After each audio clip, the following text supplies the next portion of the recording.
The Sunnah forms part of an even larger body of guidance called the Shari'ah, and the Shari'ah is what I'll be talking about for the rest of this lecture.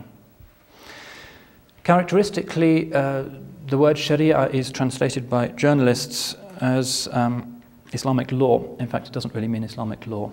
There are Islamic laws that are included in it, but it also includes this thing called the Sunnah, which includes systems of worship, which nobody would describe as forms of law. The word Shari'ah means a way or a path. The path of the Prophet, the path to paradise. As a technical term of the Muslim religion, let me write it down. It means that body of practical assistance revealed by God for individuals and also for social guidance, for the shaping of society and its institutions. So in Islam, the religion covers not just methods of worship and systems of personal ethics, but also lifestyle and public law. Islamic law is a subject very often in the news nowadays, and most of what is said about it is seriously misguided. To start off with, we should acknowledge that, properly speaking, there is no such thing as Islamic law in the sense that there is, say, Roman law or English common law or the Code Napoleon. It's not a single codified body of positive legal rulings. What there is instead is an Islamic legal tradition which includes within it an often very diverse body of interpretations. So whenever you see a journalist or whoever saying, according to Islamic law, ... you should immediately get suspicious, because the chances are that that's just one interpretation of Islamic law that's being applied there. This can lead often to quite drastic misunderstandings. For instance, a famous case is that of domestic violence. In Islamic law, is domestic violence just cause for the woman to petition for divorce?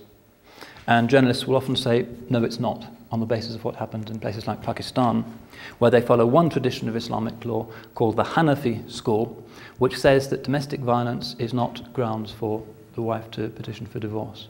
However, there are other schools of Islamic law, like Maliki law, for instance, which prevails in North Africa, the Emirates and some other countries, which says that yes, it is legitimate grounds for petitioning for divorce. Also, mental cruelty, according to Maliki law, allows the woman to divorce. So that's a warning against accepting or making large generalizations about the Islamic legal tradition. Yeah. I was wondering about the case of Salman Rushdie. Is there some contradiction or conflict in opinion regarding his situation vis-a-vis Islamic law? The Quran doesn't lay down any punishment for apostasy or for blasphemy. Medieval Islamic thinkers assumed that apostasy was roughly the equivalent of what we would today refer to as treason, and it carried the death penalty. In most medieval Muslim thought that's the case. There are some exceptions. For instance, somebody called al-Baji in medieval Spain said, no, apostasy isn't an offence punishable by law, it's something that's left to God and will be dealt with by a higher court when the culprit dies. So as usual, there is a diversity of voices. The anger of the Muslim response reflected largely insecurities about the integrity of the community and the fact that somebody from the community was now insulting it, adding his voice to the chorus of denunciations that were already being poured on Muslim values and the Muslim life from outside the faith, made people very insecure and worried, and that, I think, accounts for the nature of the vehemence.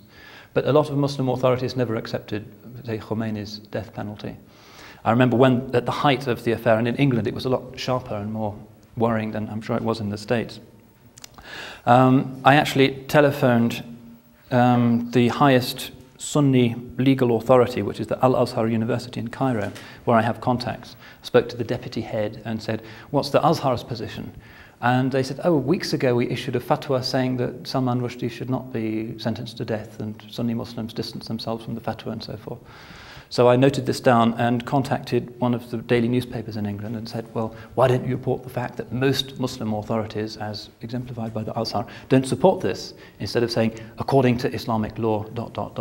And they thought this was a very strange story and they couldn't fit it in at all, and it was neglected. But in England at the time, we had a lot of angry sermons about Salman Rushdie, but I never heard any that upheld the Khomeini position. But to read the newspapers, you'd assume that all Muslims were determined to cut his throat.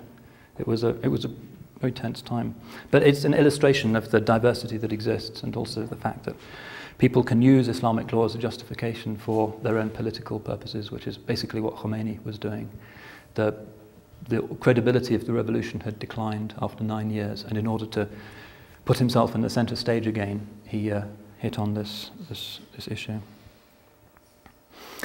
So Islamic law is a diverse and complex thing. It's also a dynamic thing.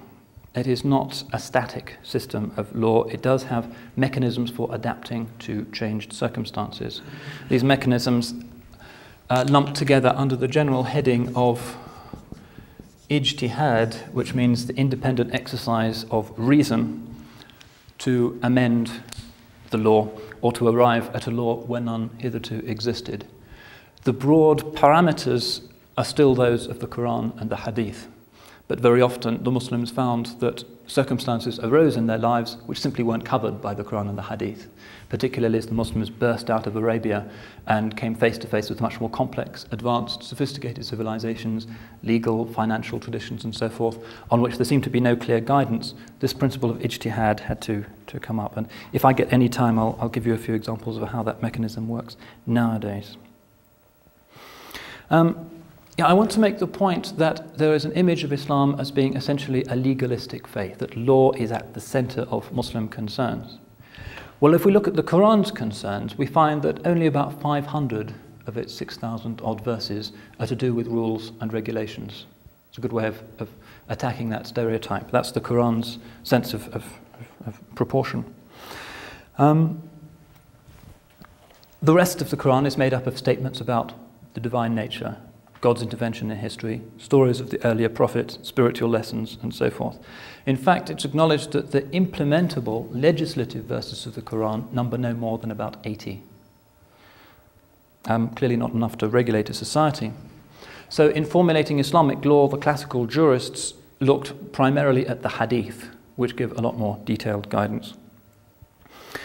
The Hadith has the function of laying down principles of substantive law in areas where the Quran is often completely silent. For instance, the zakat. The Quran says, pay the zakat to the poor. How we actually do that, the percentage of our wealth that gets dished out, is only set down in the Hadith. Sometimes we find that the Hadith was necessary in order to render operative Quranic prescriptions that seem to leave some questions unanswered. For instance, Islamic inheritance law, an important aspect of traditional Muslim life. In the West, one's estate is dished out by testamentary disposition. You write a will saying, I give half of my wealth to my daughter or to the Battersea Dogs Home or whatever, and you have the absolute right to do that. The Quran, however, allows you the right to dispose of only 1/3 of your estate, and the other 2/3 have to be dished out according to certain set proportions. A certain percentage goes to your wife if you predecease her, a certain proportion to children and so forth. It's quite a complicated science. Nowadays there are computer programs that work it out. Now the Quran only says that some of a deceased person's assets could be distributed by testamentary disposition, i.e. by making a will. But it doesn't say what proportion. The actual key figure of 1/3 is only to be found in the Hadith. So the Quranic verse on its own is inoperative. It needs the Hadith to put it into effect in society.